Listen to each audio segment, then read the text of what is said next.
This is the September World Beater Wrestling Q&A. As is always the case, I allow my Patreon members over at worldbeaterwrestling.com to ask whatever questions they like, and they get answered in these videos. So I got a lot this month, and they're all great questions. So I would like to give as much attention to detail, but I am mindful that there's a lot here to cover. So I'll do the best I can. And if you're not already part of the Patreon, head on over, worldbeaterwrestling.com, part of the package. No matter which package you're on, which membership you're on, you do get to ask these sorts of questions and have them answered as freely and as often as you like. Let's start with question number 1.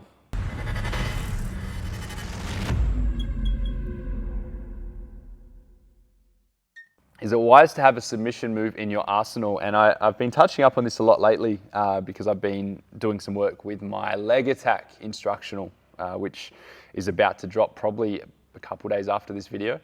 I do get that question a lot because I think a lot of people perhaps don't use a lot of submission, and then they feel like maybe it's a weakness of theirs. It's almost something they're being a little bit negligent about and ignoring, and maybe they need to tick all the boxes, which is something I commonly preach. Now, do you need a submission move? Not necessarily, but I'll tell you where it does benefit. Sometimes you'll be in situations where even if you are not a submission wrestler, you don't do anything that is technically minded, you don't work body parts, you don't do anything like that. You may be in a scenario where you are booked to wrestle someone whose story is that they have a damaged body part. Say, for example, someone comes in, the previous month they were attacked, their arm was damaged, they come into this match, their arm's all strapped up. How foolish are you going to look if you're not targeting that arm, if you're ignoring that and just doing your regular paint-by-numbers moveset? So at least having a few options from every scenario is going to benefit you because you can apply them just in these contexts. And if you know how to do it well, this is something we've been doing in our training sessions lately, which I have put over on the Patreon for Ring General members every week. But we've been looking at how you can take a body part, work that body part, but then seamlessly transition back into your own moveset. Because I don't feel like just because the story calls for a leg to be damaged, it doesn't mean you need to ignore everything that makes you you and just work a completely new moveset on that leg, if that kind of makes sense. But yeah, we're doing a lot of work with that lately. So if you're on the Patreon, you'll see a lot of it. Is it best to know 2 or 3 holds and reversals for each body part? I guess that's very similar. And I would say yes, for all the reasons mentioned above, definitely. We teach part of the fundamental course at the UPW School of Pro Wrestling. I've got in the curriculum that you do need to know at least one counter and one setup for all of the fundamental holds. So yeah, definitely. Next question, does every match need a shine? No, not necessarily in the conventional form of what is a shine. Maybe we should look at that first. Most people consider a shine to be the early stages of a match. If you look at 3-act structure or even like 5 and 7-act structures, which are very similar, but it's the early stages where typically the babyface would get their little flash, their little shine, and they look amazing, and then they get cut off leading into the heat. So I guess that's probably what this question is referring to. So no, you can cut that straight off and go straight into a heat if you need to, but you need to be careful with that for 2 reasons. The first one is, if you go straight into a heat, you have this long extended heat, and then maybe you have a short go home, and perhaps even you have the heel going over at the finish, it can really come across as an extended squash. So if I was running a match where it was like jump start straight into a heat, heel on top, I would tend to have a lot more hope spots in that heat, or potentially add a lot more to the home stretch of the match. But we need to have those moments where, unless this is intended to be a squash, we want the babyface to have moments of shining, of looking strong, of looking resilient and whatnot.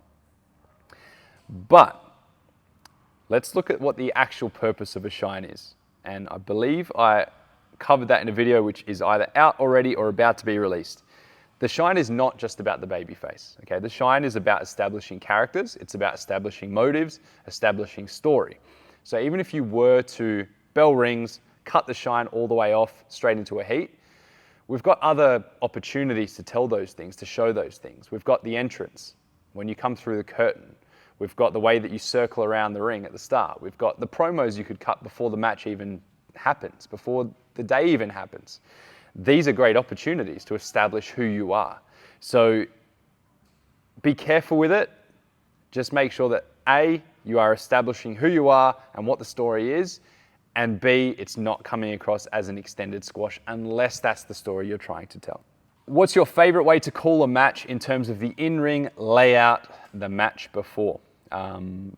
I guess that's in terms of like calling it out there, planning, things like that. I'm very in between. I'm very Switzerland, right in the middle. Do a bit of both, and I think that's how most people work these days. Even, your tippy top wrestlers around the world, very similar. And yeah, there's a spectrum. Some people work more than others backstage, and some people call more than others in the ring.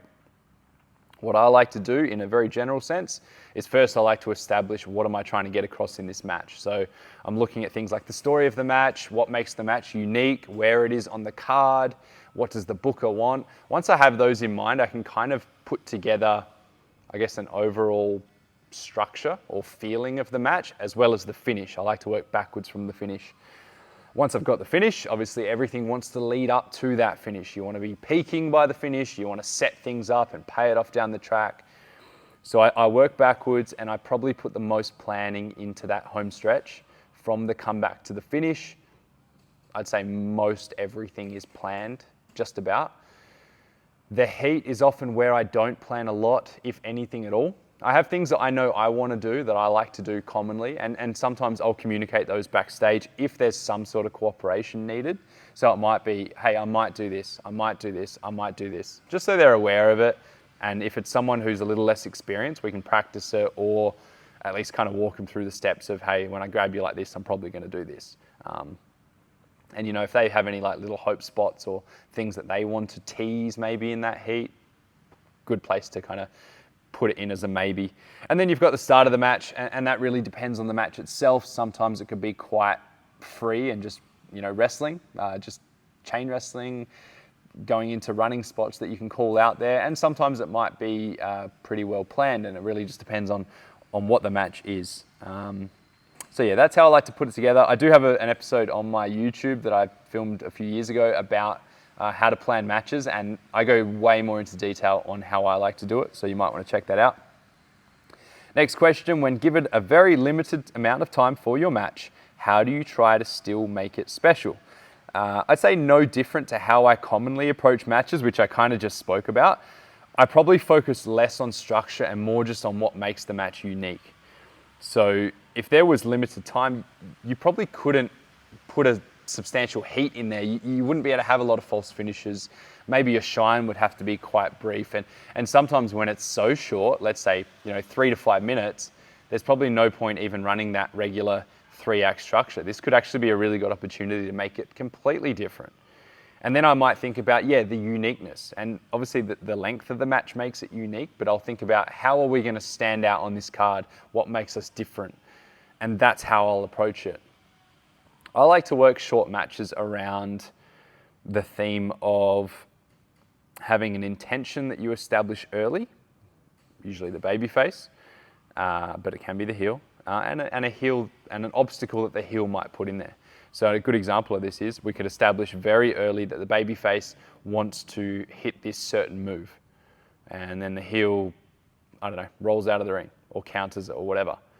The second time the match keeps going on, the heel gets on top, babyface gets back on top, goes for it again, the heel counters this time. And then the third time the babyface actually hits it. So using that kind of rule of threes structure is a great way to just make it different to any other match and still get a lot done in a short time frame.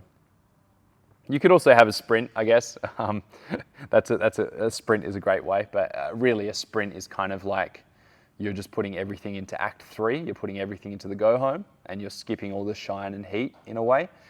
Just making sure no wasted motion. That's a very common, almost stereotypical phrase at this point, but no wasted motion. You don't want to mess around with too much junk. Make sure everything means something because you don't have a lot of time to do so. How do you handle a match where your opponent is uncooperative, like not selling or even sandbagging? Well, you just stiff them. You just potato. No, I'm joking. You communicate, all right? If you need to communicate, tell them, hey, ease up, or work with me, brother. I don't know. Like, I've been in situations like that before. I remember one specific situation a few years ago where it must have been nerves, but the guy came in very stiff to the point where I was legitimately worried that he was going to start hurting me, because he just seemed like he didn't have his feet under him, had no balance, was tripping over his own legs, and just too stiff to move around. So using my awareness of grappling, I put him in holds that were safe, but I could control and move someone around. And I used that to move him into a better position to communicate. And I just told him, hey bro, ease up, loosen up. And I would never stiff someone. I think that's kind of dumb. If someone was uncooperative and doing the wrong things, it's probably not on purpose. Like, I don't know, this day and age, you don't get a lot of people who would do that. And if you do, they have no business being in this industry. But, nerves can get the best of people at times. So I think there's better ways to do it. And that's why I always preach, like, understand how to legitimately wrestle, shoot, grapple. Like, know how to do it for real, because you can keep yourself and others safe in the process. As a technician, what's your favorite style to clash with? That's an amazing question. I don't have a preference. I think every style opens up new opportunities. I like working with high flyers because I can take their legs out and now they can tell the whole story of they can't climb to the top rope, they can't springboard. I like working with other technicians because then we can kind of trade holds and make it look very different to other matches on the card. I like working with strikers where I can attack their limbs, I can damage their arm. Now they can't throw clotheslines and big bombs and other things. So yeah, no, like it's really no preference. I would love to face more true technicians because I don't feel like there's that many. At least I haven't worked with that many. But I know that the few times where I have had matches with, world-class technical wrestlers, it's been amazing. Just honestly, everything I love about wrestling, and it has felt so easy as well. So more of that would be great, but yeah, no preference. What did your WWE tryouts look like, and how would someone be best prepared for one? I had a whole episode or two on the YouTube a few years back on my tryouts as well as the Cruiserweight Classic. So you'll get if you watch those, you'll get a really good understanding of what the entire process was like, which, as far as I'm aware from speaking to others, they still run very similarly. The tryouts are still very similar. So check it out. I guess in very short form, how would you be best prepared? Cover all bases. Make sure your gear is looking world class. Make sure your physique is looking world class. Make sure you're in conditioning shape. Make sure your promos are on point. You've got it timed out where you can hit a 1-minute promo or a 2-minute promo. You're confident with that. Make sure your matches are set. You can work on the fly. You can work on a moment's notice. And I guess, they say that good luck is when preparation meets opportunity. I don't know if I got that phrase right, but opportunity may come and you may never know when it's going to come. So just always be prepared, because at the same time, you never know what they want. And I can certainly attest to that from my own career. You never know what they want, and it always seems to be changing. So don't try to predict that. But yeah, check out the YouTube video. If you go on YouTube, you can see other tryouts that they've filmed themselves. So you get an idea of different drills and stuff like that. But yeah. Is there any chance on discussing short-term and long-term storytelling? Short-term being a one-off match and telling a simple story, long-term being a feud that drags out over X amount of months. Would like to get your opinion on this, and what are the pros and cons to both terms of storytelling? Again, I know I keep referring back to my videos, but I did have a video on this, I believe, on the Patreon recently. I don't believe this went on the YouTube, but one for my members that they saw on the weekly videos. Both are great to have. Not every feud can be long-term, not every feud can be short-term. So having a bit of both is great for a show perspective. In terms of how to approach it, just be aware with long-term storytelling, a lot of it may not actually happen. Things get in the way at the independent level: injury, illness, weddings, so on and so on, people leaving, new people coming in, people impressing, people no longer impressing. So instead of having things mapped out very detailed, I would have key chapter points. So things that you need to hit at certain times that are key moments of the story, but everything else can kind of fill in. And if you need to pivot and divert and go a different direction because of whatever's happened, then just be prepared to do so and don't get too upset when that happens. I've said it before, but I spent many years as a booker. I've been pitching my own storylines for years, and I've never once had a long-term story happen even remotely close to the way that I had pitched it. So just be prepared for that. Yeah, in terms of short-term story, obviously a little bit easier. You know, you can map things out over a 1, 2, 3 show deal, and that's cool as well. Obviously just less opportunity to tell deeper levels of the story and have twists and turns, and also have character evolution throughout it. So just be prepared as well. If you try to jam too much into a short period of time, it could confuse the overall product. Now that fans are more aware of match structure, finishing moves, etc., does it pay off to be unpredictable and finish out of nowhere to catch them off guard? Yes and no. Yes, I think fans are maybe more aware. Obviously, you know, rise of the internet, people are more savvy. But I think even before these times, like, people would be able to feel subconsciously that this is a, you know, regular match structure. If every tag team match had tease, tease, tease, tease, hot tag, and the match never finishes until the hot tag happens and the big comeback happens, then people are going to subconsciously understand, no matter what era they're in, that we wait for the hot tag. So I don't think it's necessarily a modern thing. Does it pay off to be unpredictable? Yes, to a point. That's just something I always preach is, you know, sometimes you zag when they expect you to zig. You be a little bit different, particularly from other matches on the card. But if you're just doing it for the sake of being different, that's where you can sometimes shoot yourself in the foot. If you follow a, you know, conventional match structure or match psychology, we want things to peak at certain times. We want the crowd to be at a climax when the big comeback happens or when the hot tag happens. We want the finish to happen to create a certain feel, to tell a certain story. So, you know, if you're just finishing out of nowhere with a few minutes into the match, sometimes that can be a good shock to the system. Too much can be anticlimactic and you won't be memorable. So just doing it for the sake of it is not always the way to go. I think there's got to be a rhyme and a reason for everything. But yeah, still keep that as a little principle of don't always give them what they want, and break expectations every now and then.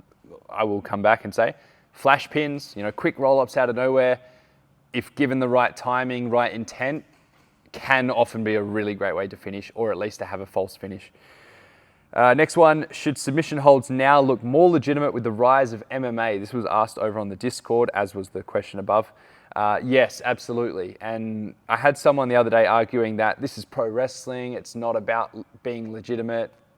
I call BS. Like, so many more people are now aware of pro wrestling and submission grappling. When I first started dabbling with jiu-jitsu, there was minimal schools where I was in South Australia.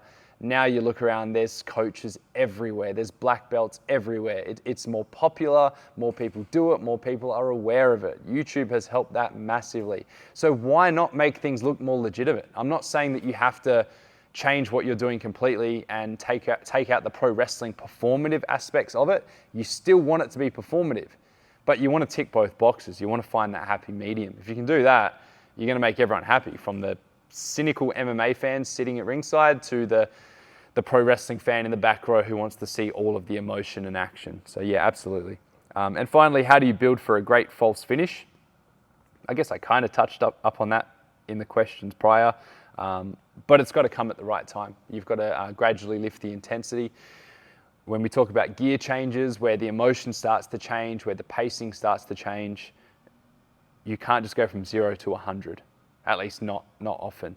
If you went from 0 to 100 and expected that to be a false finish, the crowd probably aren't ready for it. So you want things to rise gradually. You want to set them up, maybe pay them off down the track so that the fans now know when you pick them up in this way, you're going to hit this big move. That's one way to do it. You could even break expectation, which is a great way to set up a false finish.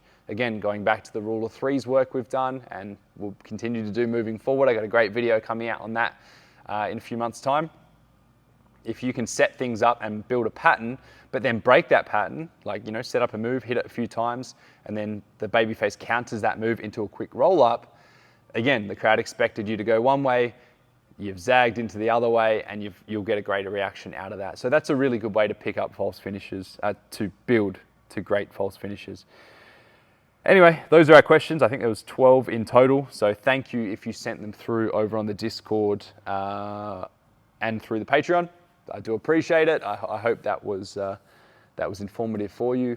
As I said, I do these every month. So if you're interested, head on over, sign up to worldbeaterwrestling.com, join one of my members packages. They start at $5 Australian all the way up to $30, depending on the level of support that you want. Ask as many questions as you like, and I'll be back for our next Q&A.